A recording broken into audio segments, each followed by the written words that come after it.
Bonjour à tous. Bonjour. Alors, Bonjour à tous. Bonjour. on va attendre un petit peu que tout le monde arrive. Et que tout le monde reçoive la notification aussi pour rejoindre. Exactement. Ce qui ne devrait plus tarder. Du coup, vous constatez que ça fonctionne? J'ai vu qu'on était live. Ouais, on est live depuis une minute. Alors, est-ce qu'on a accès au nombre de personnes qui arrivent ou pas? Oui, je confirme, on est live. On est live. Alors, il y a 25 personnes qui sont là, donc tout va bien. Ah, bonjour tout le monde. Bonjour. Est-ce que vous pouvez poster des commentaires? Est-ce que ça marche? C'est la première fois qu'on teste. Alors, ajouter un commentaire. Ouais, ça a l'air bon. Je vois rien passer. Ouais, moi non plus sur la partie. Ouais, c'est bon. Ah, si, je vois les commentaires. Ah, voilà, Bonjour, ça fonctionne. Joël. On a Bonjour Patrick. Et bonjour tout le monde. Bonjour, Céline, Mélissa. Ok, ça commence à arriver. Ah, super. Bon, bonjour à tous. Bon, il est pile 18h, hein, donc on va démarrer. On va attendre un petit peu que tout le monde arrive. En attendant, vous pouvez nous faire un retour. La qualité est bonne? Bonjour à tous. Bonjour. Alors, Jean-Michel. Qui disait que ça marche. Non, il y a de l'écho il y a pour mon petit frère. Il y a ton petit frère?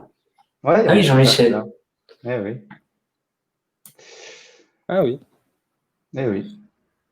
On a Victor Jarousseau. Bon, il commence à y avoir du monde. Il y a Christophe. Salut Christophe. Bonjour Sophie. Bonjour Victor. Bonjour à tous. On va attendre 5 petites minutes que tout le monde arrive. Alors, est-ce que Vincent est le seul à avoir de l'écho? Est-ce que les autres, vous avez de l'écho ou pas du tout? Super, bonjour Nickel. Impeccable pour Vanessa. Bon, Vincent, je crois que tu es seul à avoir de l'écho. Bonjour, très bonne qualité. Bon, très bon son. Bonjour de Belgique. Bonjour de Belgique. On a du monde en Belgique. Ah, Vanessa Belge. Je ne sais pas si on accepte les Belges ici ou pas. Je ne sais plus. Je sais oui, plus. c'est bon. Bon, allez. Si on a dit qu'on arrêtait depuis la dernière Coupe du Monde, on accepte tout de la Belgique. Bon, super.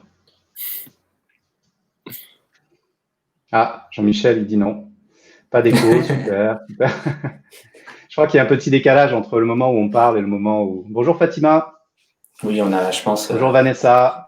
Une quinzaine de secondes entre les deux. Ouais, c'est ça. Bonjour Nathalie. Bon, super. Bah, écoutez, on va démarrer. Il est 2. On va attendre encore une petite minute que tout le monde arrive. C'était à combien de personnes là, Guillaume? Moi, j'ai pas le retour. Là, on est à peu près à 60 personnes. Bonjour Raoul. Pas d'écho. Merci Thibaut. Bonjour de Lisbonne. Ah, bon, Armandino, il a le record là. Qui c'est qui est le plus loin? Bonne Belgique. Ah, entre la Belgique et Lisbonne. Montréal, c'est bon. Je crois qu'on a une gagnante, Juliette Pays. On a Montréal? Ouais, voilà. Montréal, ouais.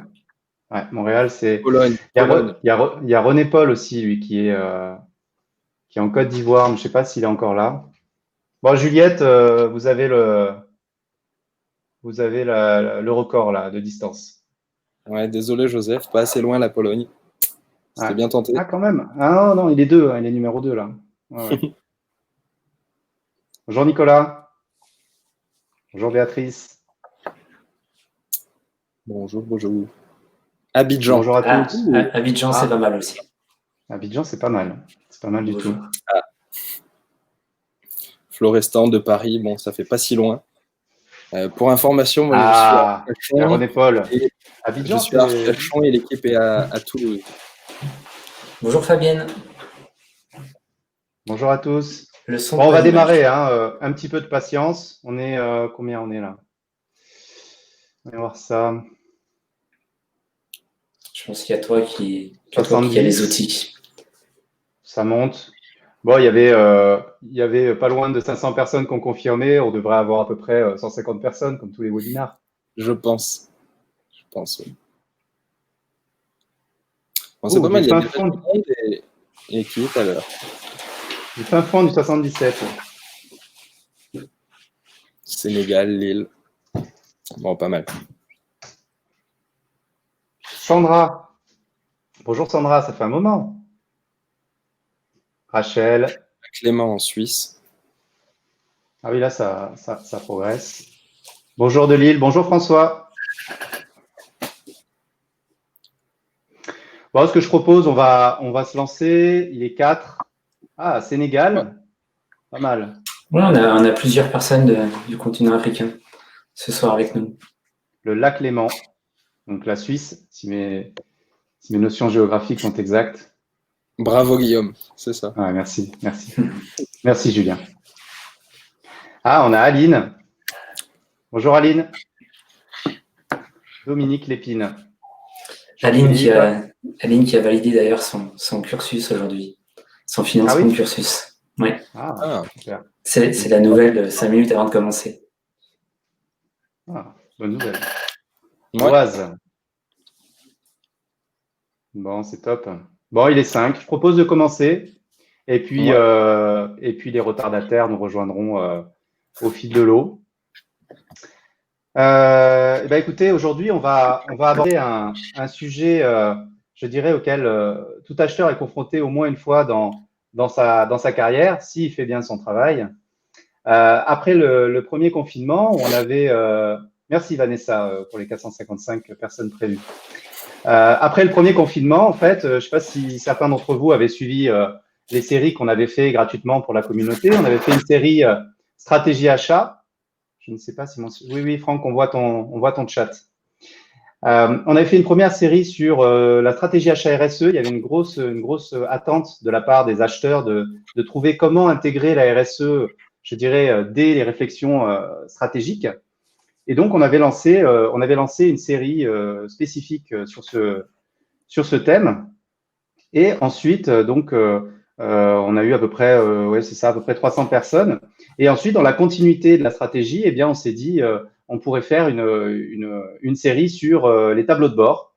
Et là, on a été un peu surpris parce qu'on a eu pas loin de 1000 personnes qui se sont inscrites. C'était des séries gratuites. On a eu plus de 1000 personnes. Ah oui, on a eu plus de 1000 personnes. On avait 1200 et on a pu en accepter 1000 sur la plateforme de formation. On est obligé de limiter le nombre. Donc, effectivement, on avait une grosse demande et les personnes qui l'avaient fait étaient assez contentes de pouvoir avancer avec le confinement, de pouvoir développer, je dirais, leur expertise. Et donc, pour ce deuxième confinement, alors on sait qu'il est quasiment terminé. On a mis un petit peu de temps pour se préparer et puis c'est vrai qu'on a pas mal aujourd'hui de… C'est comme ça que j'ai connu SWOT. Merci LinkedIn User.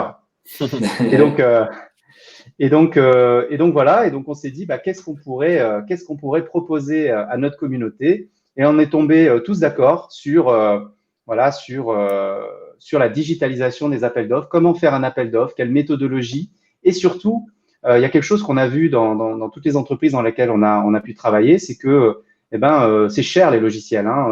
Si on n'est pas une entreprise qui fait des centaines de millions d'euros de chiffre d'affaires ou des dizaines de millions, on n'a pas accès en tant qu'acheteur à une solution pour réaliser ces appels d'offres qui soit réellement efficace, professionnelle. Et il faut toujours en plus aller vendre ça à son supérieur, etc. Et bien, ce qu'on a essayé de faire, c'est d'assembler des outils qui sont en leur version gratuite, qui permettent de faire des appels d'offres digitaux avec la super qualité. Je tiens à dire une chose, ça sera simple, ça sera gratuit, mais n'allez pas penser que ce ne sera pas qualitatif. C'est très intéressant, c'est que les outils qu'on utilise finalement sont les meilleurs dans leur domaine. Et on va les utiliser là où ils sont les meilleurs. Donc au final, on se retrouve avec une solution d'appel d'offres qui est souvent bien supérieure, bien plus efficace que ce qu'on peut avoir en payant des millions d'euros. Voilà, tout simplement, ou en tout cas des centaines de milliers. Donc voilà, donc c'est ça qu'on va aborder aujourd'hui. Donc pour ma part, je suis Guillaume, je suis le fondateur de SWOT. Voilà, je me considère comme un passionné aux achats. J'ai travaillé dans une 50aine d'entreprises et des gros paquebots Ariba. Exactement. Merci Mathieu. C'est pas faux. Et donc voilà, moi, je suis juste un acheteur de terrain passionné. Voilà, j'ai fondé SWOT il y a 9 ans et c'est sur le terrain, voilà, que j'ai développé ces méthodologies. Puis j'ai été rejoint par Sébastien il y a maintenant qui est ici présent il y a maintenant 4 ans. C'est ça. Voilà. Maintenant 4 ans. Voilà, Sébastien qui est consultant. vais me présenter peut-être. Oui, vas-y, je t'en prie. Vas-y. Donc, moi, je suis consultant du coup et formateur dans les achats depuis maintenant 4 ans. Donc, à la base, je suis issu du monde industriel agroalimentaire, dans lequel j'ai exercé une première activité de responsable qualité. Et depuis 4 ans, je me suis vraiment réorienté dans les achats. Donc, j'ai passé un diplôme Master 1 et Master 2 donc à l'Université de Toulouse. En fait, il y a 4 ans. Et en fait, Guillaume m'a accueilli la première année. Et derrière, on a continué l'aventure ensemble pour justement aujourd'hui développer tout notre savoir-faire dans nos formations e-learning. Et donc ensuite, on a également Julien. Vas-y, Julien. Ouais, j'enchaîne tant qu'à faire. Du coup, moi, ça fait 4 ans et demi que je suis dans les achats. J'ai travaillé dans l'industrie aéronautique principalement, mais aussi dans la défense, chez Dassault Aviation, chez Safran, etc. Et j'ai fait 1 an dans de la distribution aux États-Unis. Donc, j'ai pu voir un système de management un peu différent. Et sinon, j'ai rejoint l'équipe de SWOT. Moi, ça va faire 2 mois et demi, 3 mois, sur toute la partie pour vous accompagner à mieux comprendre l'intérêt des formations qu'on propose et sur la partie communautaire dont je vais vous parler un petit peu plus tard dans la présentation. Merci, Julien. Ce qu'on peut peut-être rajouter, c'est qu'on a connu Julien à l'université, sur les bancs d'école.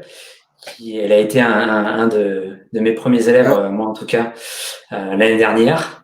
Et, un des premiers apprenants en triple performance, premiers apprenants. Oui, c'est vrai. Ça a été un des premiers quand on est rentré en fait à l'université de Toulouse. Il faisait partie de la classe et c'est avec cette promotion-là qu'on a lancé la 3e génération de formation e-learning, qui est celle qu'aujourd'hui on propose. Écoutez, aujourd'hui, on va aborder 2 choses. Donc, outils et méthodes pour réaliser des appels d'offres digitaux, gratuitement. Et on va aussi vous présenter du coup le lancement d'une plateforme dans laquelle les acheteurs vont pouvoir se réunir pour échanger les bonnes pratiques. On a bien écouté parce qu'on a déjà un groupe WhatsApp qui est assez sur lesquels on se retrouve et on échange. Et il y avait des choses qui nous sont remontées et pour pouvoir échanger sur un certain nombre de sujets de manière assez libre entre nous. Et donc elle est prête et on va vous donner accès à l'issue de ce webinaire. Et donc c'est Julien qui vous présentera ça une fois qu'on aura abordé le sujet appel d'offres. Je vous propose qu'on démarre tout de suite. On va passer la main à Sébastien qui va nous présenter du coup comment digitaliser des appels d'offres et quels sont les outils que l'on peut utiliser pour le faire simplement et efficacement. À toi de jouer. Merci. Alors, je vais reprendre la main sur la présentation. Vous allez me confirmer que ça fonctionne. Hop. Est-ce que c'est bon pour tout le monde? Ça fonctionne? Ouais, c'est bon. Alors, pour nous, oui. Est-ce que ça marche pour tout le monde? J'ai un peu de lag de mon côté pour passer les slides. Ça va être bon en tout cas. Donc, le challenge digital, c'est un petit peu ce dont nous allons parler ce soir. Donc, comme l'a dit Guillaume, ceux qui s'attendaient à un outil unique vont être déçus. Donc, on sait tous que le digital est aujourd'hui la clé pour permettre à l'acheteur de se concentrer sur des actions à forte valeur ajoutée. Et chez SWOT, en fait, on est convaincu qu'il n'existe pas de solution unique sur le marché. Donc ça, c'est ce que Guillaume a expliqué. Des solutions aujourd'hui comme Ariba ne permettent pas de répondre à toutes les problématiques que l'acheteur rencontre. Notre mission en tant que spécialiste de la formation digitale aux achats, c'est de partager vraiment avec vous les meilleures solutions dans le cadre évidemment de nos formations e-learning pour vous rendre opérationnel immédiatement en milieu professionnel.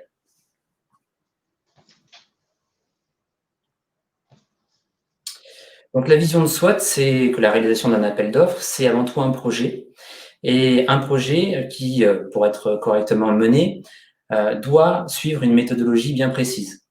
Et ce qu'on a mis en place à SWOT, c'est un entonnoir de gestion de projet qui détaille vraiment toutes les étapes à suivre, que l'acheteur doit suivre pour réussir son projet. Donc, vous avez une étape transverse qui est la planification du projet, qui est suivie derrière par 5 étapes. Et pour chacune des étapes, bien entendu, l'acheteur va se confronter à des problématiques qui, nous allons le voir, ont des solutions, en tout cas digitales, donc pas unique, comme je l'ai bien précisé au début, mais avec aujourd'hui les meilleures solutions du marché.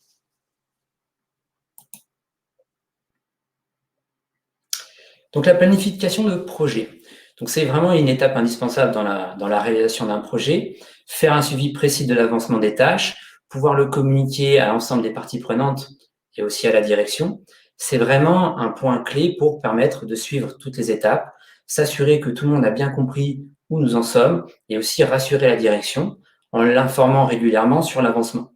On l'a vu dans nos cas de consulting, très souvent c'est un manque d'information qui va créer vraiment des litiges dans les équipes, tout simplement parce qu'elles ne sont pas informées de là où nous en sommes dans notre projet. Et trouver un bon outil là-dessus, c'est assez difficile parce qu'au final, il existe beaucoup de solutions. Beaucoup de solutions. Et nous, en fait, on vous en propose une. Hop, c'est passé. Donc, la solution que l'on propose, c'est Trello. C'est une solution qui est gratuite et qui permet d'ajouter un ensemble de listes. Donc, là, vous voyez la petite vidéo qui défile. Et en fait, ces listes vous permettent de suivre l'entonnoir de gestion de projet SWOT. Vous avez donc des cartes types, donc analyser le segment d'achat, définition du budget de vos travaux, et vous allez pouvoir utiliser ces cartes comme des modèles. Donc là, c'est ce que je fais en vidéo. Et je vais pouvoir recréer une carte de projet. Donc, dans chaque carte, j'ai des checklists, donc de qu'est-ce que je dois faire par carte. Là, j'ajoute une étiquette de projet pour savoir où j'en suis, pour pouvoir nommer mon projet. Je définis ensuite une date. Et ensuite, effectivement, au fil de l'eau, de l'avancée de mon projet, je vais pouvoir cocher en fait les différentes étapes. Donc, vous êtes peut-être nombreux déjà à connaître cette solution. Maintenant, ce qu'il fallait faire, c'est pouvoir créer justement ce tableau SWOT, qui nous permettait justement de gérer nos différentes étapes de l'entonnoir de projet de gestion. On va passer à la deuxième étape. Donc, l'état des lieux. Donc, l'état des lieux, c'est souvent une étape clé, en fait, pour un acheteur qui doit justement faire un état des lieux de ses achats, donc son chiffre d'affaires, ses quantités, les prix unitaires, les évolutions de prix. C'est souvent là où l'acheteur a le plus de mal, c'est souvent la plus grosse épine dans le pied de l'acheteur. Nous, en fait, on a mis en place un système qui nous permet justement d'avoir cet état des lieux à 360 degrés. Et aujourd'hui, ce système, c'est ce que j'ai enseigné notamment à Julien, c'est un tableau de bord que l'on va voir juste derrière et qui nous permet vraiment de s'adapter, quel que soit le type d'achat, quel que soit l'ERP sur lequel on travaille, à vraiment l'ensemble des entreprises. Guillaume, si tu veux commenter un petit peu ce que l'on met en entreprise. On a des questions aussi dans le chat. Je sais pas si on veut. On était justement en train de regarder les commentaires pour essayer d'y répondre. Est-ce que tu peux me répéter ta question, s'il te plaît, Sébastien? Comme tu sais, je ne sais pas faire deux choses à la fois. Alors, effectivement, là, j'étais sur les exemples d'utilisation d'un tableau de bord pour résoudre la problématique de l'acheteur, qui est d'avoir une vision à 360 degrés de son segment d'achat. Oui, effectivement, c'est la première chose qu'on met en place dans les entreprises. Et ça permet d'avoir à la fois une vision globale et en même temps, on va pouvoir rentrer dans le détail du détail du détail, ce qui est très intéressant parce que quand on fait un appel d'offres, par exemple, bien, on va cliquer sur une famille et on va avoir tout ce qui la compose, hein, les fournisseurs avec qui on travaille, les budgets, l'évolution des prix. On va avoir vraiment cette vision globale à la fois du portefeuille global, à la fois des familles. Et ça, c'est extrêmement intéressant parce qu'on va gagner un temps fou, hein. Ça va de la préparation d'un appel d'offres, comme c'est le cas aujourd'hui, mais ça peut être tout simplement un fournisseur débarque à l'improviste. Et vous sortez votre tableau de bord, vous cliquez sur ce fournisseur, vous savez exactement quel chiffre d'affaires vous avez fait avec lui, sur quelle famille vous travaillez, sur quel article, l'évolution des prix, etc. C'est quand même un véritable outil. Comme on dit chez SWOT, on ne peut améliorer que ce qu'on peut mesurer. Eh bien, c'est vraiment un outil central. Je rajouterai une dernière chose qui est quand même assez intéressante. Aujourd'hui, comme on est l'acheteur de demain, c'est un leader en triple performance économique, sociale, environnementale. Et comme on peut améliorer que ce qu'on peut mesurer, aujourd'hui, nos tableaux de bord permettent de mesurer bien sûr les éléments financiers, hein, chiffre d'affaires, prix unitaire, les fournisseurs, etc. Mais on va aussi intégrer la mesure de l'impact CO2. Donc, à chaque fois qu'on va rentrer un article dans le RP, hein, on va rentrer son impact CO2. Il y a plein d'outils pour faire ça. Et de l'autre côté, on va aussi donner une note sociale à nos fournisseurs. Voilà. Donc pour ça, il y a plusieurs solutions qui existent sur le marché. Et on peut aussi créer sa propre matrice avec nos propres critères qui peuvent être en lien avec les attentes de nos consommateurs, suite à des questionnaires, etc. Et on va pouvoir vraiment noter nos fournisseurs, ce qui va nous permettre de cibler performance économique, sociale et environnementale, et ensuite de mesurer la progression. Alors pour répondre à la question de Mélissa, alors effectivement, Trello peut remplacer en quelque sorte un Gantt. Et d'ailleurs, vous avez une option justement pour transformer votre Trello en Gantt et voir en fait sur un planning général les échéances des différentes étapes. C'est ce que spécifiait ensuite un utilisateur LinkedIn qui disait que Trello a un Gantt intégré dans l'application. C'est exactement ça en fait. C'est ça. Et effectivement, Trello et le Trello SWOT que l'on propose est bien entendu intégré dans la formation. Donc, vous ne pouvez pas le modifier, mais vous pouvez le dupliquer en tout cas, parce qu'évidemment, on vous invite et on vous donne le lien pour justement le mettre en place dans votre entreprise. Là où vous allez devoir l'adapter, c'est au niveau des checklists, de qu'est-ce que vous devez faire à chaque étape, où là, en fait, on a un fonctionnement différent dans chaque entreprise. Est-ce que vous faites un tableau Trello par projet? Alors en fait, on n'a pas besoin de faire un tableau Trello par projet. Alors je vais peut-être juste revenir sur la slide derrière. Hop. Donc là, en fait, vous voyez, on a une première ligne qui sont on va dire les projets, les cartes projets modèles. Et en fait, on va utiliser ces cartes projets pour créer des projets en dessous. Alors évidemment, on va créer une carte dans chacune des listes qui correspondent à chacune des étapes de l'entonnoir de projet SWOT. Et on va pouvoir mettre des étiquettes. Donc là, c'est ce que je suis en train de mettre. Une étiquette pour justement différencier les projets entre eux. Et en fait, vous allez pouvoir mettre autant de cartes que vous voulez. Je pense qu'on doit être limité à 300 ou 400 cartes. Donc, on peut mettre du projet. Il n'y a pas de souci. Et l'avantage de ce système-là, c'est que vous partez, on va dire, d'un modèle qui est vraiment adapté à votre entreprise et que vous allez très rapidement mettre en œuvre. Donc, vous l'avez vu, sur chaque modèle, on va pouvoir mettre une date limite, on va pouvoir inviter des personnes, parce que si effectivement, par exemple, dans la constitution des éléments de votre appel d'offres, vous avez besoin de faire intervenir des parties prenantes, donc le responsable logistique, le responsable de production, eh bien vous allez pouvoir les inviter sur ce tableau pour qu'ils soient informés de quelles étapes ils ont à suivre et à réaliser eux-mêmes.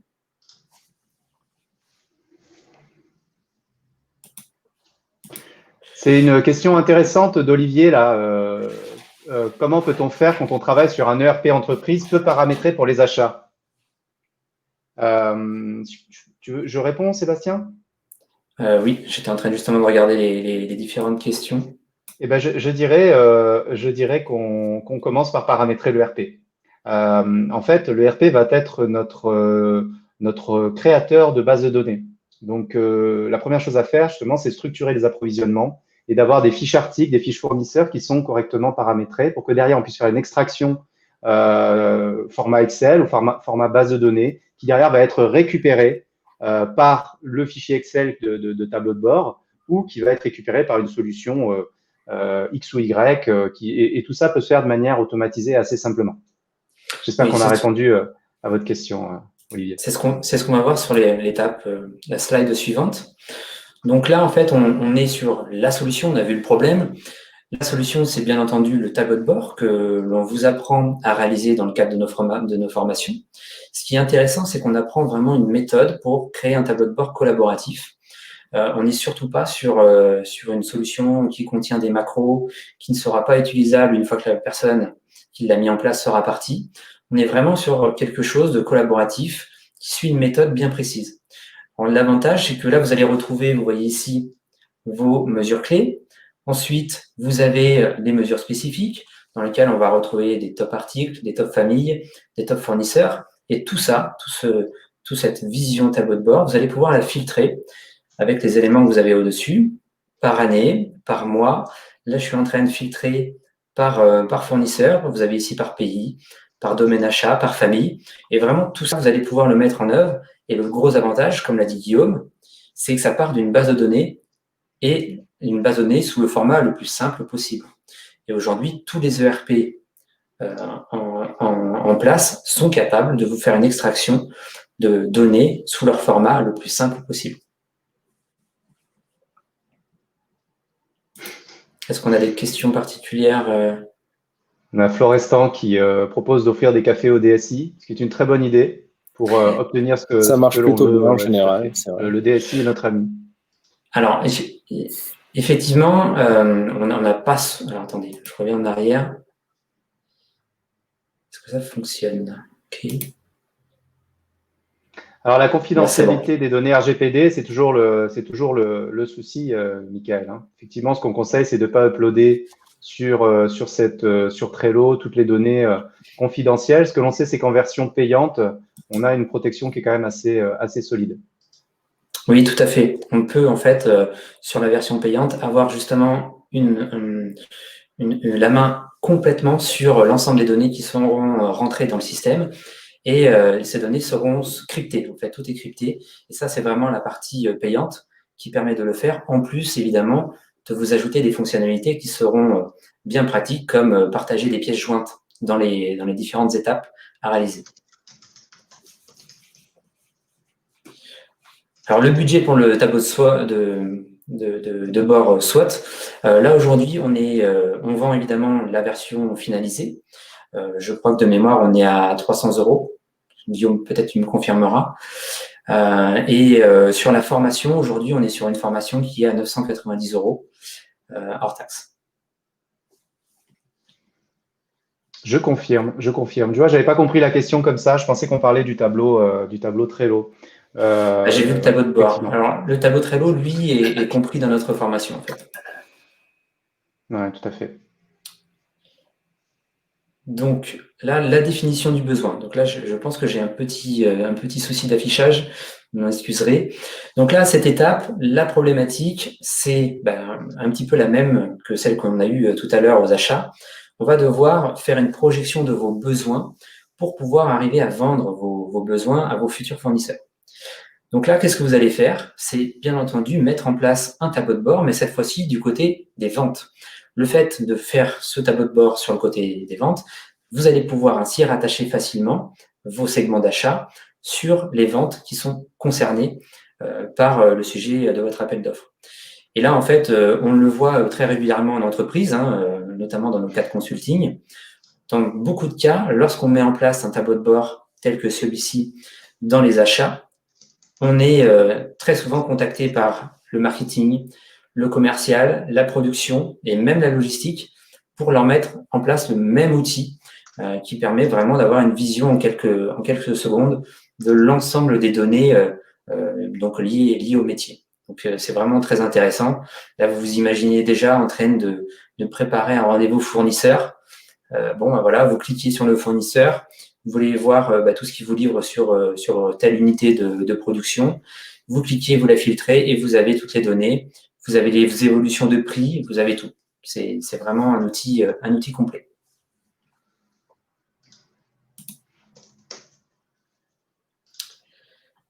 Donc là, la construction de l'appel d'offres. Donc là, je pense qu'on est beaucoup à avoir des soucis. On arrive tous à trouver des solutions, mais on y passe du temps. Donc la constitution des éléments de l'appel d'offres doit être réalisée avec un point clé en tête. Vous devez vendre votre besoin à vos fournisseurs avec une documentation simple, claire et composée d'un design qui incitera les fournisseurs à consulter votre appel d'offres. Évidemment, si vous envoyez un pavé de documents, vous risquez de voir votre appel d'offres passer à la trappe. Oula, ce dossier est très compliqué, je ne cherche même pas à lire. Je réponds avec mon offre standard et je ne cherche même pas à lire le cahier des charges. Donc là, l'idée, c'est d'utiliser des outils qui vont vous permettre de travailler votre marketing achat. Et donc là, on va construire avec 2 outils différents, 4 documents, donc la présentation d'appel d'offres, un NDA, un cahier des charges et un formulaire de remise d'offres.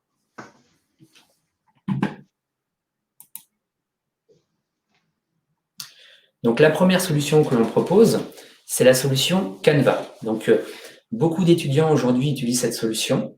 C'est vraiment une solution qui est à la base dédiée pour le marketing digital, dédiée aux gens qui font de la communication. Ça permet à tout le monde, sans aucune connaissance dans le graphisme, de créer des très beaux documents. Donc là, vous avez des exemples. Ça, c'est des exemples d'élèves qui ont fait le cas pratique qui est lié à la formation qui s'adosse justement à la construction d'un appel d'offres. Et on voit un étudiant qui a réalisé sa présentation d'appel d'offres avec une très belle page de présentation, et un autre étudiant qui m'a fait un NDA, donc un accord de confidentialité, avec un design personnel en utilisant donc un des modèles qui est proposé par la solution Canva. Donc c'est vraiment un outil top parce que ça vous permet de réaliser sans aucune connaissance des choses très très très bien en graphisme. Et là, vous voyez, la seule exigence que j'avais donnée à mes étudiants, c'est qu'ils me respectent la charte graphique de l'entreprise.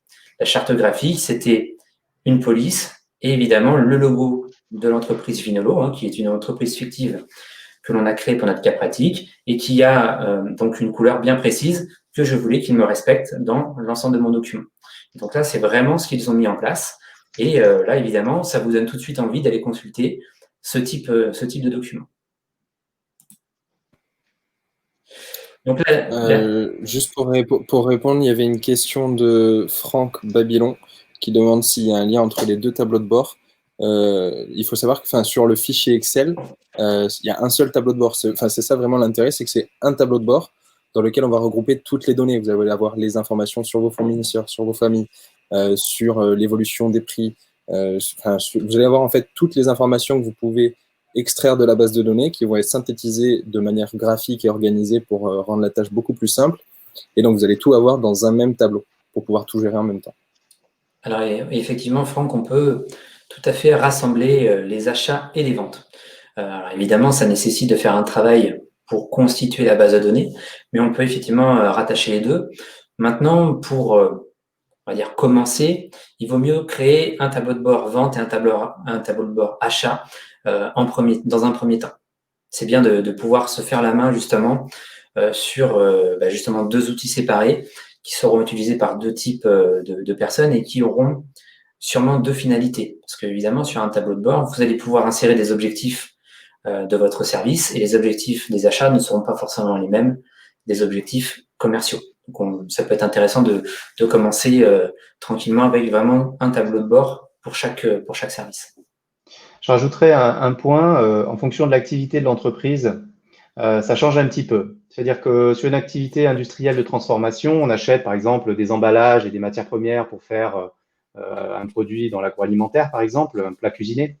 Là, effectivement, de lier les achats aux ventes, il va y avoir des nomenclatures, et ça va être un petit peu plus dur à mettre en place. Par contre, quand on est dans de l'achat-revente, donc une activité de négoce, où finalement on achète un produit, on le revend tel quel, c'est beaucoup plus facile de faire un tableau de bord achat-vente et donc de mesurer la rentabilité très simplement par client, par produit, pareil, en quelques clics. Il faut savoir que ces tableaux de bord finalement sont adaptés un peu à tous les services de l'entreprise.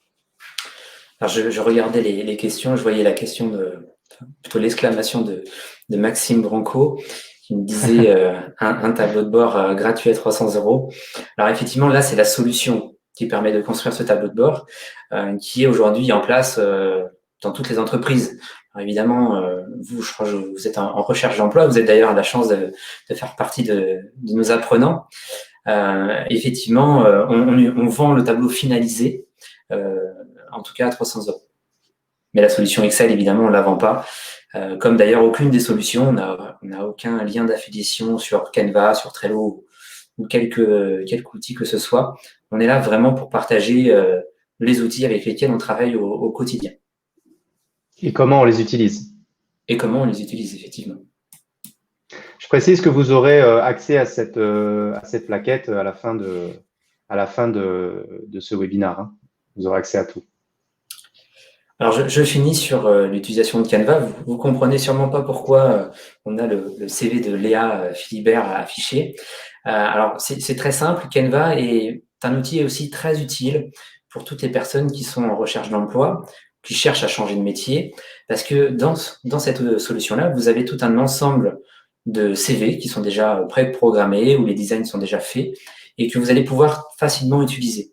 Donc, nous, dans notre accompagnement, on réalise vraiment un coaching pour permettre à chacun de nos apprenants de retrouver un emploi rapidement ou en tout cas changer de métier ou évoluer dans leur métier. Et on conseille à toutes ces personnes d'utiliser l'outil Canva avec évidemment des modèles que l'on privilégie pour les achats pour justement réaliser pour réaliser un CV qui soit vraiment en fait, dans l'air du temps et qui fera mouche auprès de tous les recruteurs. D'ailleurs, je pense que Julien a dû travailler son CV sur Canva comme maintenant beaucoup d'étudiants. Oui. Ouais, c'est une super solution. Nous conseillons d'aller tester. Il y a plein de choses sympas. Oui, Maxime, tout à fait. Tout à fait. Un apprenant taquin. Donc, on passe sur l'étape de construction de l'appel d'offres. Là, on va devoir en fait créer un fichier de remise d'offres. Donc aujourd'hui, on n'a pas trouvé mieux pour s'adapter à toutes les solutions et surtout tous les types d'achats que le logiciel Excel. Sur ce point, on est vraiment sur un axe sur lequel existe beaucoup de solutions digitales. Mais elles sont très souvent sectorisées, c'est-à-dire que vous avez des outils digitaux qui vous permettent de gérer des demandes de prix aux fournisseurs pour le secteur du BTP, pour le transport, pour acheter des emballages, pour acheter des ordinateurs. Vous avez vraiment des solutions qui existent, mais au final, il n'y a aucune solution qui permet de s'adapter à toutes les entreprises sans créer des développements très importants. Et aujourd'hui, on n'a pas trouvé mieux que le logiciel Excel pour répondre à l'ensemble des problématiques qu'on a pu avoir.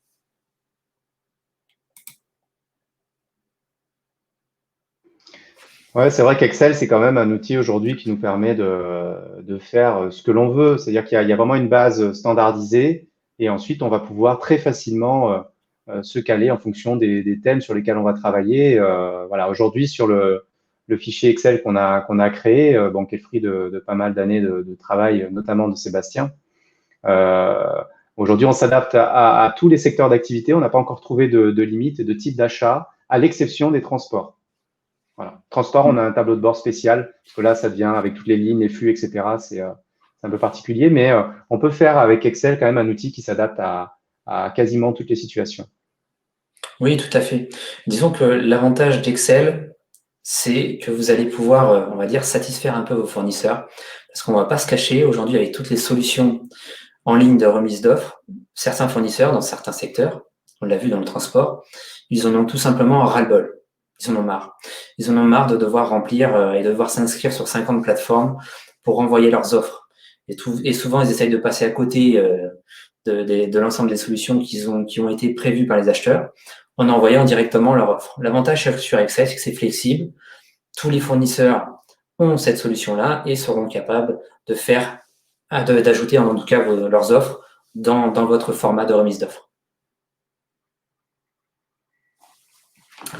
Donc là, on passe à l'étape de lancement de l'appel d'offres, où on va rencontrer vraiment 3 grandes problématiques.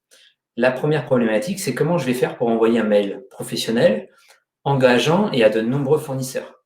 Sans passer ma journée, admettons, vous avez 250 fournisseurs à consulter. Voilà, vous passez une semaine à envoyer l'ensemble de vos mails si vous ne voulez pas, évidemment, qu'il y ait un loupé, en faisant attention aux différentes adresses. Ensuite, la deuxième problématique, c'est que vous allez devoir gérer la signature des documents, donc le NDA en préambule de l'envoi des autres documents et le cahier des charges. Et le dernier problème, c'est que vous allez devoir envoyer de nombreuses pièces jointes ou, je ne sais pas, par exemple, une vidéo de présentation de votre appel d'offres. Et pour cela, vous allez être confronté aux limites des solutions de mailing. Parce qu'effectivement, c'est très souvent limité en termes de taille d'éléments à envoyer. Guillaume, est-ce que tu peux me dire à peu près combien d'éléments on peut envoyer dans le cadre d'un appel d'offres? On a perdu Guillaume. Guillaume n'a pas allumé son micro. C'est mon micro, c'est ça. Merci de le préciser. Ça dépend en fait déjà du secteur. Est-ce qu'on est dans le public ou dans le privé? Parce que dans le public, on a une IAS documentaire qui est beaucoup plus je dirais, fourni légalement par rapport au code des marchés publics. Donc ça, déjà, c'est un point important. Et puis ensuite, en fonction du domaine, on va avoir des cahiers des charges plus ou moins pointus. Ce qui est sûr, c'est que plus un domaine d'achat va être simple, moins on va avoir de pièces. Plus on va rentrer dans la technique, par exemple, si on achète des outils, des machines d'investissement, on va avoir des cahiers des charges maintenance, des choses comme ça qui vont venir s'ajouter. L'important, c'est de bien définir le besoin, d'avoir des cahiers des charges techniques, fonctionnels, qualité et autres, maintenance, selon le secteur d'activité dans lequel on va être, selon la famille d'achat sur laquelle on va travailler. Voilà. Aujourd'hui, les solutions permettent de faire absolument tout ce qu'on veut. On peut faire des kits, hein, des kits qui rassemblent tout très simplement. Oui, oui, c'est ça. Et ça nous permet, certaines fois, on a des contraintes sur des machines, sur des lignes de production. Et des fois, la meilleure solution pour garantir, entre guillemets, que le fournisseur comprenne ce qu'il y a derrière, c'est justement de montrer une vidéo en fait, de votre ligne de production et bien expliquer les différentes contraintes. Ça, aujourd'hui, c'est une très bonne solution. Et effectivement, on se confronte à la problématique de pouvoir envoyer tous ces fichiers-là à l'ensemble du panel de fournisseurs. Donc, il y avait une question, je crois. J'ose espérer que vous ne consultez pas 250 fournisseurs. Ah, mais j'étais en train d'y répondre. Attends. Eh bien, dans le transport, ça nous est arrivé. Je crois que sur un dossier qu'on a traité l'année dernière, combien on avait? On avait eu, je crois, 90 fournisseurs. Ouais. En fait, appel d'offres national.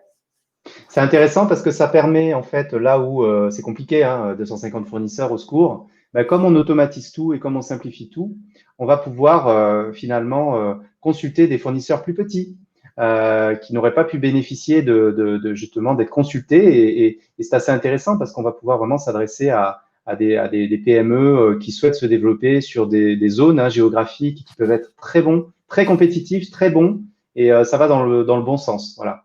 Donc finalement, ça nous ouvre une possibilité en tant qu'acheteur aussi d'avoir un impact social auprès des PME françaises et de pas tout le temps s'adresser au gros du secteur voilà, qui forcément brasse tous les appels d'offres et sous-traite d'ailleurs à ces petits acteurs du transport.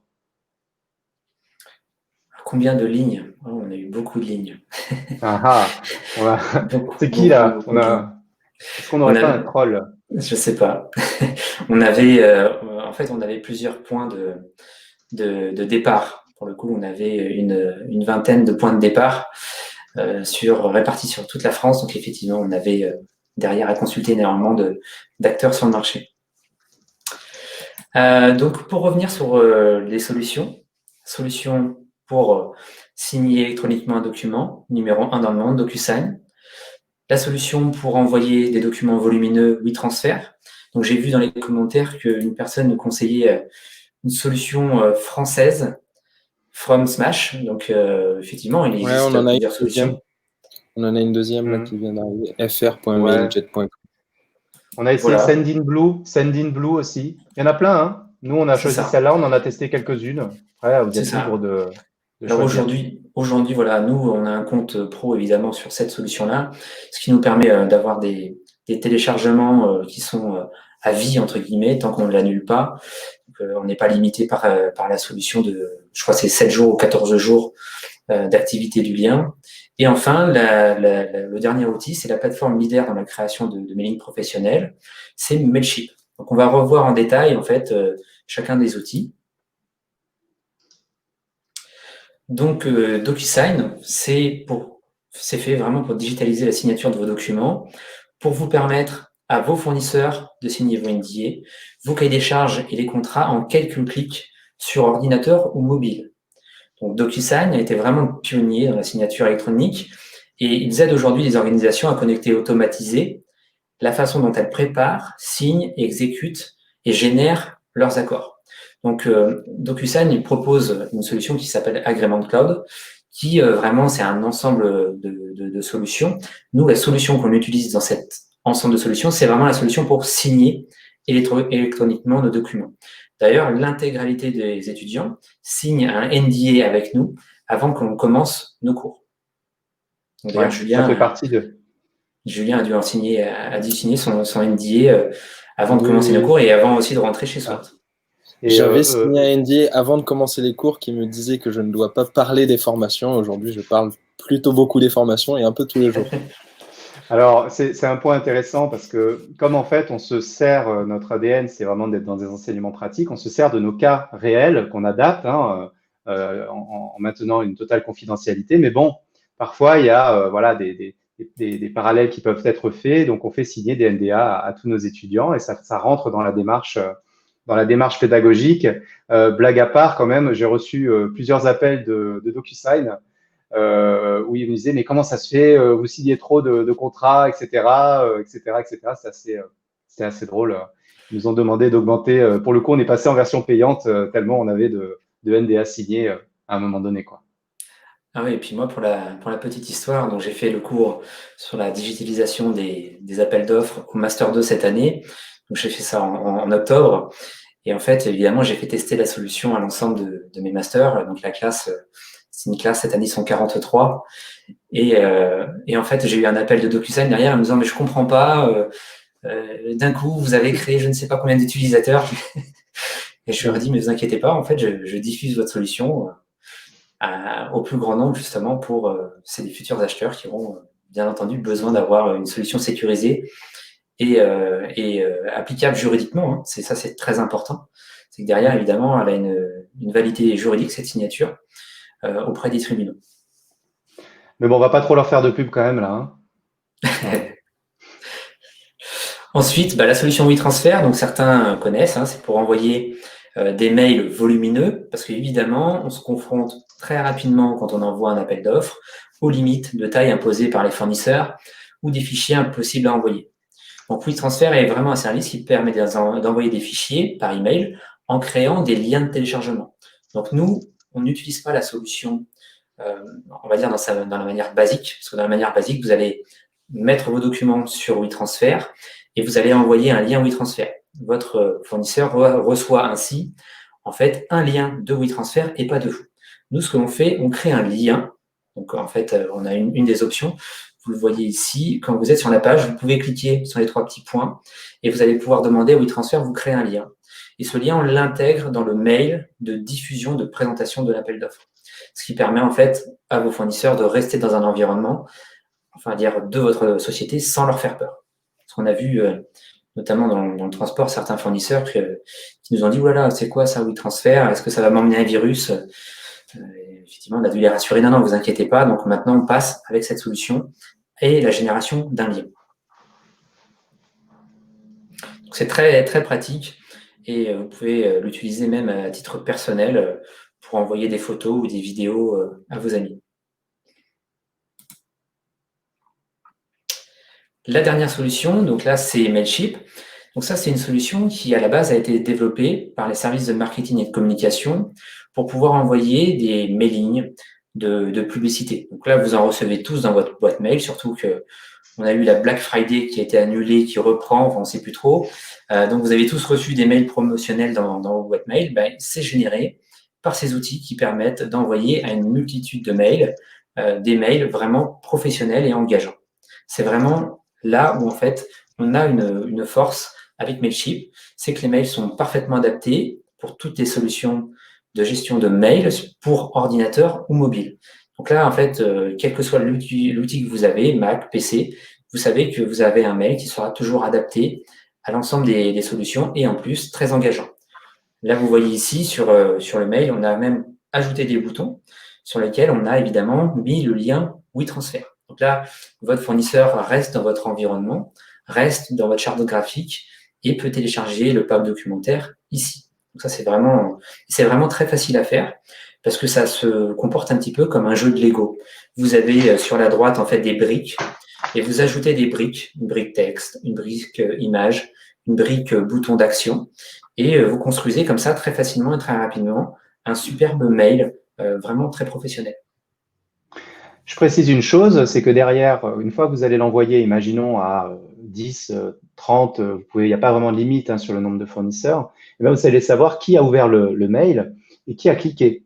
Voilà, donc vous allez avoir vraiment une traçabilité et vous pouvez automatiser aussi les relances sur des fournisseurs qui n'ont pas ouvert le mail. Donc c'est très intéressant, ça permet de cibler, de rappeler les personnes voilà, qui ne l'ont pas reçu. C'est pas mal. Et puis quand on le lit à DocuSign pour la signature d'un contrat, eh bien votre interlocuteur, il peut être dans les transports en commun, il prend son téléphone, il reçoit son mail et il clique et il signe le DocuSign en ligne. Et ensuite, vous avez des solutions qui peuvent automatiser l'envoi du contenu de l'appel d'offres. C'est quand même super intéressant pour automatiser et vous consacrer à des actions à forte valeur ajoutée. Oui, effectivement, aujourd'hui, on se déplace un petit peu moins avec les contraintes de confinement. Mais l'acheteur est aujourd'hui de plus en plus mobile et de plus en plus sur le terrain. Et on le voit, hein, et les solutions justement de mailing le disent bien. 80% des mails aujourd'hui sont consultés sur des téléphones. Donc, il est important justement que votre mailing soit adapté justement à ce support-là. Ouais, tout à fait. Je ne sais pas si on a des questions par rapport à ce… Il va falloir qu'on laisse un petit peu Ouais, il y de a temps quelques-unes. à Julien. Bon, après, le live va pas se couper, hein, voilà, tant qu'on on l'arrêtera Alors, pas. Vous pourrez rester avec on est nous, sur vu qu'on essaie de tenir dans le timing. on est sur la dernière partie qui va être, vous avez lancé vos offres, vous avez reçu les réponses de vos fournisseurs, maintenant on va devoir les comparer. Donc là, les problématiques, elles vont être un petit peu comme celles qu'on a rencontrées quand on a dû créer notre fichier de remise d'offres. Vous allez devoir trouver une solution qui va s'adapter à de nombreux types d'achats. Vous n'avez pas besoin d'une solution qui est trop spécifique et vous allez devoir avoir une solution qui va pouvoir être évolutive.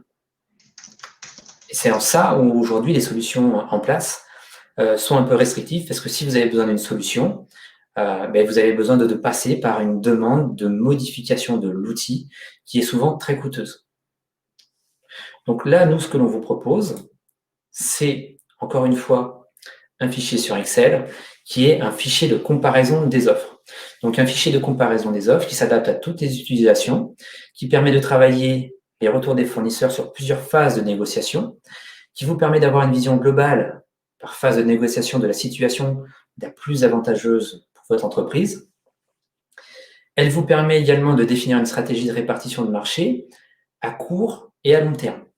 Là, notre fichier vous permettra immédiatement de découvrir quels impacts financiers auront vos choix stratégiques de répartition de marché.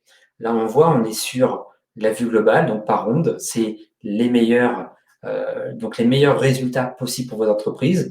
Alors, bien entendu, on sait très bien que pour les problématiques de gestion du risque, on ne va pas sélectionner un seul fournisseur sur un segment qui est très stratégique et lourd pour votre société. On va devoir répartir les achats et pour cela, on va utiliser cet onglet-là qui est l'onglet de stratégie de transition. Donc là, c'est en gros les 12 premiers mois où on va pouvoir mettre une répartition d'attribution du chiffre d'affaires achat. Et donc, évidemment, derrière, on va tout de suite voir les résultats. Vous voyez, au niveau des savings, au niveau des répartitions de marché, de l'ensemble de vos choix stratégiques. Donc, bien entendu, vous allez pouvoir faire cette stratégie sur le round 1, le round 2, le round 3. Ce qui peut être intéressant, c'est que vous allez pouvoir le faire avec les prescripteurs internes qui peuvent être très attachés à certains fournisseurs. Donc, ça peut être dans l'idée intéressante de les intégrer pour leur montrer effectivement, OK, on conserve ce fournisseur-là, mais voici l'impact en fait sur le budget si on garde ce fournisseur-là. Et après, vous avez l'onglet donc stratégie à long terme sur lequel je me suis arrêté, qui vous permet, lui, après cette période de transition, parce qu'évidemment, si vous êtes amené à remplacer des fournisseurs, vous ne pouvez pas les remplacer du jour au lendemain. Vous allez devoir vraiment mettre en place une période de transition et vous allez donc avoir deux stratégies. La stratégie pendant la période de transition et la stratégie à long terme, on va dire passer les 12 mois. Et donc, en fait, cet outil-là, Excel, vous permet de le faire et il permet vraiment de s'adapter à tout type d'achat, quel que soit en fait l'achat réalisé. La seule contrainte, c'est de partir sur un prix TCO à la base de votre fichier. Je ne sais pas si on a des questions sur cette partie-là. On en a pas mal. J'ai répondu un petit peu dans les. Ouais. Voilà, Okay. ça fait partie de la formation Excel dédiée aux achats. Oui, Maxime, tu sais intégrer hein, dans ton cursus. Hein. Alors, tout à fait. Là, notre fichier de comparatif d'offres, on est dans un outil de travail et effectivement, ça fait partie de notre formation et on va le voir juste après. On a une rapide présentation du programme Excel pour les acheteurs. Donc là, une rapide présentation du parcours. Donc ça, c'est le parcours dans lequel on va utiliser l'ensemble des outils digitaux qui est basé sur un cas pratique, un cas de réalisation d'un appel d'offres sur un segment bouteille d'une entreprise fictive qui est l'entreprise Vinolo et qui est basé sur un cas réel d'entreprise que l'on a vécu chez SWOT. Donc, en gros, vous avez une dizaine d'heures de formation et vous avez inclus dedans une trentaine de minutes de coaching. C'est-à-dire qu'on va pouvoir vous aider à mettre en œuvre la formation pour vos projets professionnels. Donc ça, c'est vraiment très intéressant. Donc, rapide synthèse des outils utilisés, on a 5 outils, Excel, Canva, Mailchimp, WeTransfer et DocuSign. Et dans l'ensemble de notre parcours de formation, vous allez pouvoir télécharger beaucoup d'outils digitaux. Donc, un tableau de bord, donc SWOT, donc le tableau de bord qui vous permet de faire l'état des lieux. Vous allez pouvoir utiliser nos templates de NDA, nos templates de présentation d'une offre, le template de remise d'une offre. Vous allez pouvoir aussi utiliser nos templates sur Mailchimp pour créer un mail d'envoi de votre appel d'offres au fournisseur. Et vous allez bien sûr retrouver le template du tableau de bord Trello et le template du fichier comparatif d'offres. Donc, ça fait beaucoup de templates, c'est beaucoup d'outils. On diffuse beaucoup d'éléments au travers de cette formation. Alors, je vous ai parlé beaucoup d'Excel. Alors, effectivement, certains vont me dire, donc c'est bien Excel, mais moi, je n'ai pas forcément les compétences. Donc, les personnes qui sont aujourd'hui avec nous en formation, donc par exemple comme Maxime, on aura bientôt, j'ai vu passer Fabienne. Barra, Patrick, il y en a ça. pas mal là. Ouais. Et donc là, tous ces apprenants ont suivi en fait le programme Excel pour les acheteurs, qui est composé vraiment de 3 parties. Une partie réalisation des tableaux de bord, une partie de maîtrise des fondamentaux et une partie boîte à outils. Et c'est l'ensemble de ce programme qui vous permet d'acquérir en fait toutes les notions nécessaires pour créer ou utiliser les templates que l'on partage.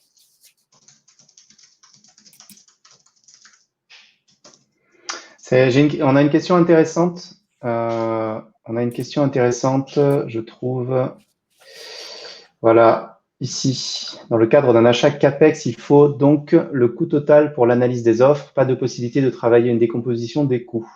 C'est un vaste sujet, ça, Sébastien. On y a pas mal travaillé.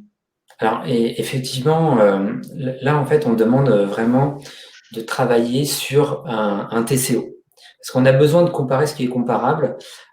Effectivement, la problématique d'avoir un ensemble de coûts, c'est qu'un fournisseur propose des coûts d'installation de maintenance, un autre n'en propose pas. Et tout ça, en fait, vous allez devoir le rationaliser sur une unité de mesure comparable. Donc, par exemple, sur un achat de CAPEX, c'est l'achat en fait, d'une unité de production, une machine.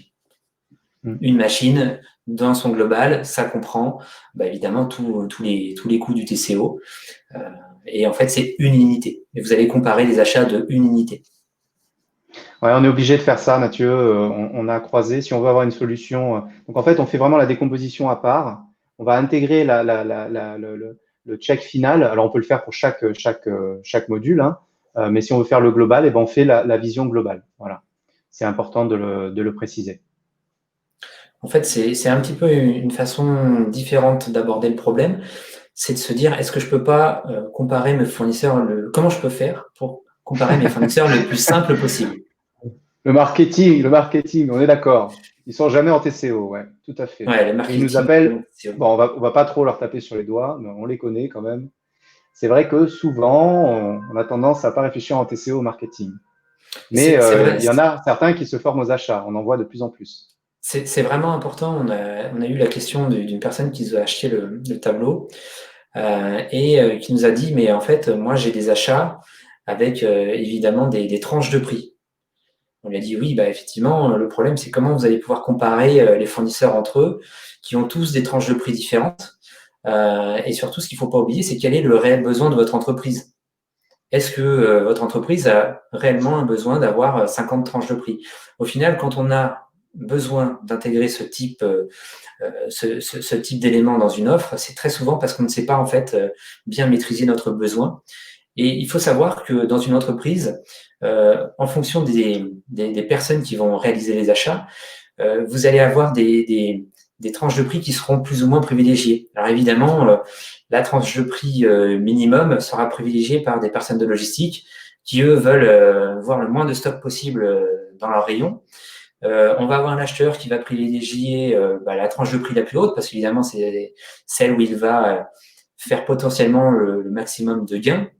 Et on va avoir la production qui va peut-être être un intermédiaire qui a, lui, pour objectif d'être tout sauf en rupture d'approvisionnement. Et donc, en fait, pour cette personne-là, on l'a vraiment incité à redéfinir son besoin avec ses prescripteurs. Et au final, il a pu se concentrer sur une tranche de prix. Donc, c'était, je ne sais plus, c'était dans l'aéronautique, donc on n'a pas beaucoup de pièces à chaque fois. On était sur la tranche de prix de 5 à 10 machines.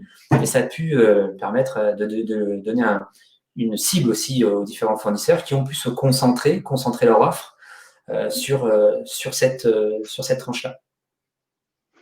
Concernant la question, votre outil fonctionne-t-il avec les AO publics, avec la décomposition que cela comporte? Alors, en fait, c'est une question de méthodologie, qu'on soit dans le privé ou dans le public. Si on achète les mêmes choses, les méthodologies qui sont employées, finalement, sont les mêmes. La différence, c'est les contraintes imposées par le code de la commande publique. Et en fait, dans le cadre de nos formations, on a des modules qui sont spécifiques, qui viennent s'intégrer dans nos différents processus pour pouvoir répondre justement à cette partie appel d'offres public qui a ses particularités. En gros, on rajoute à peu près quand même sur nos cursus importants, on rajoute 21 heures spécifiques pour les achats publics. Voilà, juste pour répondre à cette question.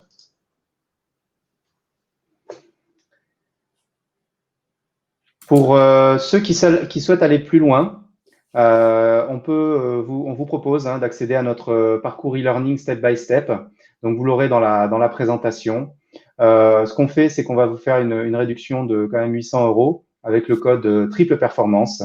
Voilà, que vous pourrez ajuster juste avant le règlement. On vous l'ouvre pendant 48 heures.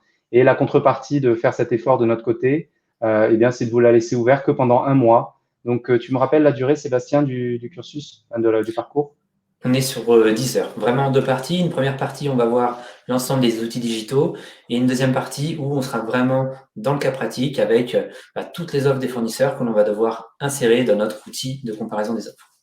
C'est ça. En gros, tout ce qu'on a vu là, c'est extrait de ce parcours. Ce que vous allez pouvoir faire, c'est prendre le temps et réaliser un appel d'offres sur la base de ce qu'on va vous proposer. Donc, vous allez avoir une charte graphique d'entreprise, vous allez avoir des accès Mailchimp, Trello, etc., etc. Les fichiers sont inclus. Tous les fichiers que vous avez vus sont inclus dedans. Donc, le tableau de bord, vous avez le comparatif d'offres. Donc, c'est quand même, je dirais, ça, c'est intéressant pour ceux qui souhaitent juste avoir les outils. Et à côté de ça, ce qu'on vous invite à faire, si vous avez un appel d'offres qui est dans les cartons, allez-y, adaptez le parcours et lancez-vous pour faire votre premier appel d'offres digital. Ce qu'il faut savoir, c'est que ça met du temps à faire le premier, mais une fois que c'est fait, on n'a plus qu'à dupliquer et on rentre dans un système finalement hyper simple et hyper pratique pour avancer. Voilà. Donc, on mettra la présentation sur, je dirais, sur le groupe LinkedIn. Et puis, ceux qui souhaitent aller plus loin pourront le faire à la fin de ce webinaire. Oui, tout à fait. Donc là, on insiste bien sur le fait que cette offre, elle est vraiment valable 48 heures. Oui. Hop, je vais passer Donc, la présentation. On va passer tellement de temps dessus que bon, on ne va pas la laisser ouverte trop longtemps. On va passer le relais à Julien qui va vous parler de la communauté SWOT et l'ouverture de la plateforme communautaire. Yes, je vais essayer. Bon, j'allais dire je vais essayer de le faire en moins d'1 minute, mais ça va être très compliqué, je ne vous le cache pas. Parce que du coup, on a dépassé déjà 2 minutes l'horaire qu'on s'était fixé. Mais j'en ai pas pour plus de 10 minutes, vraiment. Enfin, je vais essayer d'être le plus concis possible. Je vous ai mis mon adresse email aussi à l'écran. Si vous avez des questions, que ce soit sur les formations, sur le Discord ou sur la partie communautaire, vous pouvez m'envoyer un mail ou me contacter sur LinkedIn ou sur le Discord directement. Donc moi, ce que je vais faire, c'est vous parler un petit peu de la partie communautaire qu'on a aujourd'hui autour de SWOT. Quand on parle de communauté, faut savoir qu'on compte un peu plus de 13 000 personnes sur la page entreprise de LinkedIn. Donc, c'est sans compter les réseaux de chacun des membres de l'entreprise. Et on parle aussi et surtout de membres qui sont qualifiés, c'est-à-dire que ces 13 000 personnes, c'est pas des vendeurs de tapis. Il y a 60% des personnes qui sont Black Friday, ça rigole pas chez SWOT. Merci Fabien. C'est le green. Fabien qui est aussi Friday. un ancien apprenant. Exactement. Ouais. Donc je disais, on parle de membres qualifiés parce qu'on a donc à peu près 60% de personnes qui sont spécialisées dans les achats. Et ensuite, on a des personnes qui vont venir travailler dans des fonctions qui s'y rattachent ou dans de la RSE ou ce genre de choses. Tu peux passer. Voilà. Donc aujourd'hui, ensuite, je vais vous parler de ce qui existe aujourd'hui au travers de la communauté SWOT. Donc sur la partie LinkedIn, vous le voyez souvent et passer sur les différents réseaux, donc que ce soit sur celui de Sébastien, celui de Guillaume, le mien ou celui de l'entreprise. On publie régulièrement, que ce soit des mèmes, pour vous partager des news, pour rigoler tout simplement ensemble. On partage aussi du contenu informatif, que ce soit des vidéos, que ce soit des documents qui portent sur nos formations ou qui portent sur des news qu'on peut trouver autour de la RSE et autour des achats. Et ensuite, on a aussi de l'interaction avec vous, notamment quand vous nous partagez vos succès au travers d'une réussite, que ce soit en entreprise ou une réussite dans le cadre des formations. Voilà, vous partagez, on peut échanger aussi à ce moment-là. Donc, c'est assez intéressant pour ça. Voilà. Super. Aujourd'hui, donc, au-delà du LinkedIn, comme vous le disiez, Guillaume, au tout début de la présentation, on a aussi un groupe WhatsApp qui regroupe aujourd'hui un peu moins de 100 personnes. C'est quelque chose qu'on avait fait assez restreint parce que c'était ciblé sur une thématique spécifique, à savoir booster des posts LinkedIn. Et on voulait un petit peu faire une phase de test pour voir comment ça se passait au travers de cet outil qui était WhatsApp. Donc là, comme on peut le voir, il y a des personnes qui partageaient des liens qui renvoient vers des publications sur LinkedIn et la communauté allait donner de la visibilité à cette personne en allant aimer, commenter, partager le post. Mais aujourd'hui, ce qu'on souhaite faire avec la communauté, c'est aller beaucoup plus loin que de relayer un post LinkedIn. Et c'est pour ça qu'on ouvre le Discord qui va nous permettre justement d'échanger sur beaucoup plus de sujets. Donc ici, on répond à la question pourquoi est-ce qu'on a choisi de le faire sur Discord. Alors déjà, pour des acheteurs, ce qui est très important, c'est que c'est une solution qui est gratuite, 100%, pour vous comme pour nous et qui le restera. Il n'y a pas d'anguille sous roche ou quoi, enfin, c'est vraiment quelque chose auquel vous pouvez accéder grâce au lien et gratuitement. Ensuite, il y a une organisation qui est simplifiée, c'est-à-dire que les conversations qu'on va avoir sur WhatsApp ou sur LinkedIn ou sur d'autres plateformes, il faut créer un groupe par conversation. Sur Discord, vous allez avoir accès à la communauté et au sein de la communauté, on va pouvoir organiser les discussions en fonction des différentes thématiques qu'on souhaite aborder. Je vais revenir là-dessus juste après. Oui, ça, c'est un vrai plus. C'est un vrai plus par rapport au réseau WhatsApp où effectivement tout était mélangé et des fois c'était compliqué de suivre le sujet. Oui, c'est sûr, et puis ça fait gagner du temps, quoi. Si vous cherchez une information ou si vous voulez partager une information, vous allez dessus et vous la trouvez beaucoup plus vite si c'est organisé. Troisième intérêt du Discord, si tu veux revenir 2 secondes, Guillaume. Pardon. C'est moi qui l'ai. Ok. Troisième intérêt du Discord, c'est que ça fonctionne sous pseudonyme. Donc, c'est-à-dire que vous n'êtes pas obligé de renseigner vos coordonnées ou votre nom, prénom, comme c'est le cas sur LinkedIn. Ça peut être un frein pour certaines personnes de partager le nom, le prénom ou la profession. Là, on a souhaité vraiment rendre ça accessible et qu'il y ait le moins de freins possible. Donc voilà, sur Discord, vous pouvez être anonyme. Et plus globalement, si on met en place ce Discord aujourd'hui, c'est pour répondre à 4 piliers qui sont importants pour nous, à savoir votre employabilité, la technique, donc parler de technique autour des achats, le partage, simple et efficace, juste échanger sur notre métier, sur notre vie de tous les jours. Et ensuite, une partie sur la formation, où là, on va vous partager des documents. Et là, tu peux passer. Du coup, très concrètement, et pour faire vite, sur le Discord, aujourd'hui, on a 8 salons. C'est quelque chose qui est peut-être amené à évoluer en fonction de vos besoins, en fonction de vos requêtes, en fonction de vos commentaires, etc. Aujourd'hui, voilà, on a défini ces 8 salons. Donc, on en a un premier qui s'appelle Entre acheteurs. C'est un salon sur lequel on va parler de tout et de rien. On va échanger simplement entre nous et avec des personnes qui comprennent notre métier d'acheteur et qui ne disent pas que acheter, c'est juste passer des commandes ou juste négocier un prix ou ceci ou cela. On va aussi avoir un deuxième salon qui, lui, s'appelle Vos posts LinkedIn. Donc, sur celui-ci, vous allez pouvoir nous partager des anecdotes, des blagues, peu importe, des informations que vous souhaitez relayer au travers de notre réseau. C'est-à-dire que vous nous mettez, par exemple, une idée de mème.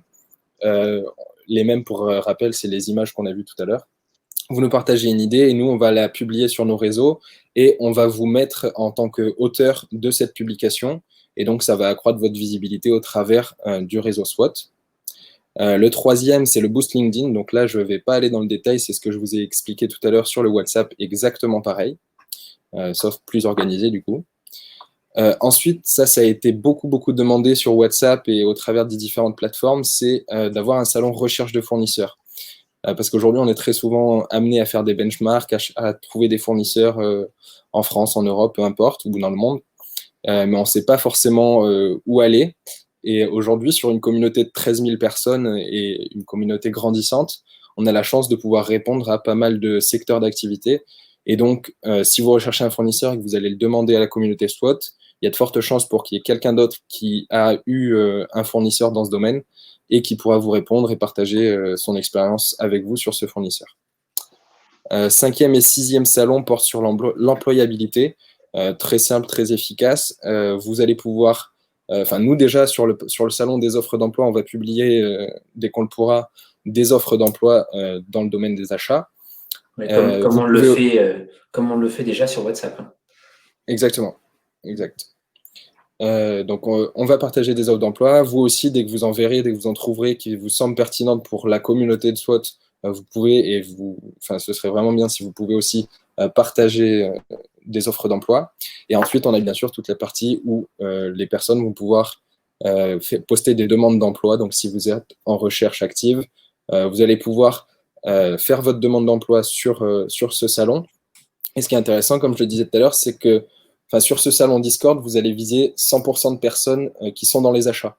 Donc, c'est pas vous allez faire un post LinkedIn qui va être vu par 5000 personnes, mais dessus, il y a 4000 commerciaux, 500 personnes à la logistique et il y a 30 acheteurs.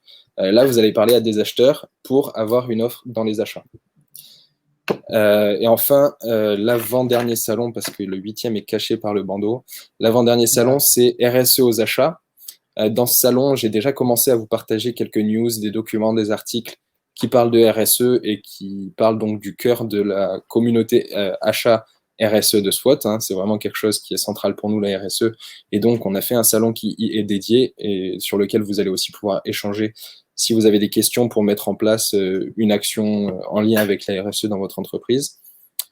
Et enfin, 8e et dernier salon porte sur la partie formation. Donc là, on va vous partager du contenu vidéo gratuitement qui porte sur nos formations, qui sont des extraits des formations. On va vous partager aussi des documents qui sont encore une fois liés à la formation. Vous allez pouvoir aussi mettre des commentaires, des avis positifs sur nos formations. Forcément, sinon vous allez être banni du Discord. Non, plus sérieusement, vous pouvez aussi mettre des avis qui sont constructifs et qui vont nous aider à nous améliorer. Voilà, c'est vraiment pour échanger autour de la formation et des formations que propose SWOT. Ouais. Voilà pour les 8 salons. Je précise quand même. Oui, là, c'est pour échanger autour derrière, bien sûr, nous sommes une entreprise de formation, mais on va aller en spectre large. Et par rapport aux propositions d'emploi, en fait, aujourd'hui, il y a plein de solutions qui sortent, hein, Le Bon Coin, LinkedIn, etc., etc. L'idée va être de les faire remonter automatiquement dans le Discord et de créer des flux où les acheteurs RSE, les acheteurs tout court, vont pouvoir aller chercher les offres d'emploi et ceux qui en cherchent, on va pouvoir les mettre en relation. Alors, ça va mettre du temps à se construire, il faudra que chacun participe et normalement, ça devrait faire boule de neige et nous permettre d'apporter, je dirais, plus encore à la communauté, quoi. Voilà, exactement. Il y a un utilisateur LinkedIn qui dit 9 salons textuels, un salon vocal. C'est parce qu'aujourd'hui, je n'ai pas trouvé l'intérêt des salons vocaux.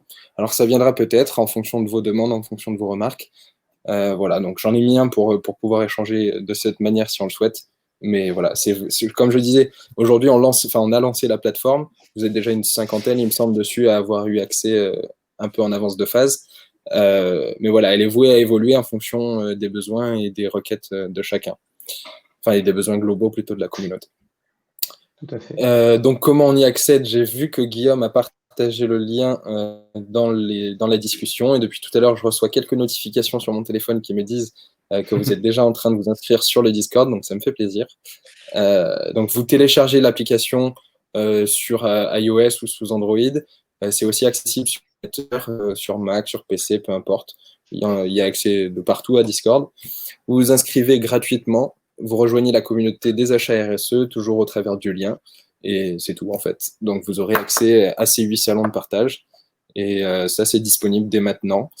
On va ouvrir, là, du coup, pour le moment, on a, comme je vous le disais, une cinquantaine de personnes qui ont été ajoutées à ce Discord en avance de phase. Là, vous allez d'ores et déjà toutes et tous pouvoir vous inscrire. Et dans les jours ou les semaines à venir, on va l'ouvrir plus globalement à toute la communauté.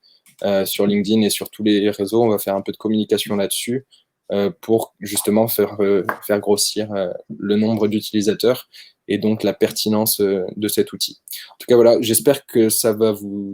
Enfin, je vois dans le chat et sur le Discord, au vu du nombre d'inscriptions qui commencent à arriver, que c'est quelque chose qui vous intéresse. J'espère que ça va être pratique d'utilisation et que toutes et tous, vous allez y participer et y contribuer du mieux que vous le pouvez. Mais j'ai pas de doute là-dessus. La communauté SWOT en général, ça va. Dans l'idée, ça va être bien sûr, d'être présent dans les moments de réussite, etc., mais aussi dans les moments difficiles. Je pense que si on est vraiment soudé, on va réussir à peser et à aider. Et c'est autour de ça qu'on a créé cette communauté. On souhaite voilà aussi être là dans les moments difficiles, pouvoir aider, donner des clés, donner des contacts. Voilà. Alors on ne sait pas trop où ça va nous mener, on ne sait pas trop. Voilà, ça va être beaucoup dépendant de la participation des utilisateurs. Voilà, on a créé cet outil. Je pense que ça va être aussi. On va voir ce que ça donne tout simplement et comment ça prend et si ça répond aux attentes. Voilà, je dirais de la communauté des achats. On a une question de Pascal, c'est qu'une appli pas possible sur desktop? Si, c'est possible en accès sur Internet. Vous tapez Discord sur Google et vous allez le trouver sous plusieurs formes. Vous pouvez choisir ce que vous souhaitez. Vous pouvez télécharger l'application ou pas. Mais si vous la téléchargez, vous allez pouvoir recevoir les notifications, etc. Donc ça va être plus intéressant, je pense. Ensuite, on a une question de Benoît. Sur les recherches de fournisseurs, y aura-t-il des sous-salons par secteur d'activité? Aujourd'hui, on ne l'a pas fait parce que pour une première initiation des personnes qui vont venir sur Discord et qui vont découvrir cette plateforme, il vaut mieux pas trop complexifier l'outil avec trop de salons. Donc, c'est pour ça qu'on s'est limité à moins de 10 salons en mettant 8 plus un vocal. Mais bien sûr, avec le temps, potentiellement, on va ajouter des sections en fonction des différents secteurs d'activité, etc., qui vont vous permettre vraiment de cibler vos recherches, vos recherches et vos informations en fonction de votre propre besoin. Donc ça, c'est possible qu'à l'avenir, ça évolue en ce sens, en effet. Je précise une chose, Benoît, qui est intéressante par rapport à ça. Vous n'êtes pas obligé d'avoir accès à tous les flux de discussion. Donc demain, effectivement, en fonction des secteurs d'activité, des typologies de marché, on pourra tout à fait créer des flux et seuls les acheteurs qui seront intéressés par ce secteur de marché pourront s'y greffer. Et donc dans le temps, c'est prévu dans Discord, donc on va pouvoir le faire, ouais, effectivement. Voilà. Voilà, si aujourd'hui il y a un des salons qui ne vous intéresse pas pour une raison X ou Y, vous pouvez choisir de recevoir les notifications et d'interagir uniquement avec ceux qui vous intéressent le plus. Mais l'idée là, c'est d'avoir des salons qui sont basiques, entre guillemets, et qui répondent au plus grand nombre. Donc théoriquement, ça peut intéresser tout le monde d'être sur chacun d'entre eux. Même mobile, c'est possible, oui, tout à fait. Moi, je l'ai sur le téléphone, je l'ai sur l'ordinateur, c'est possible. Voilà. Ouais. Il faut savoir que Discord est la plateforme de référence mondiale dans ce domaine-là, en fait. Hein. C'est leader, c'est vraiment pas mal. Ouais. Top, ça bouge chez SWOT. Un grand merci à vous trois. Très beau webinaire. Merci, Franck. Merci, Franck. Parce qu'en effet, on arrive à la fin du coup de la présentation globale. Bon, en tout cas, merci à tous d'être restés jusqu'au bout. On a eu une belle participation, donc ça nous fait très plaisir. On espère que ça vous a intéressé. Oui, Sébastien. Quel est le score du coup de ce webinaire? Ça peut être intéressant. Le nombre de personnes, alors on ne sait pas parce que c'est que en live. Donc c'est le nombre de personnes qui sont là en temps réel. Donc on ne sait pas combien sont passées en tout. Je sais qu'en live, là, on est à peu près à 80 personnes et ça a tourné en fait. Voilà. Ouais. Les gens sont partis quand on a abordé Mailchimp et que c'était une solution américaine. Tout le monde s'est barré. En tout cas, merci à tous. Merci beaucoup. À très bientôt. Merci. Et comme je vous le disais, vous pouvez m'envoyer des questions et tout sur SWOT, sur Discord, peu importe où vous le souhaitez. Je reste disponible un petit peu de temps si vous avez des questions. Voilà. N'hésitez pas à vous inscrire. On va vous remettre bientôt les liens pour vous inscrire justement. Et voilà. Super. Merci beaucoup. Vous trouverez la présentation sur l'événement LinkedIn et puis à très bientôt. Bonne soirée, bon appétit. À très bientôt. Soirée, au revoir. Oui, très bientôt sur Discord, effectivement. Bien vu. À très bientôt sur Discord.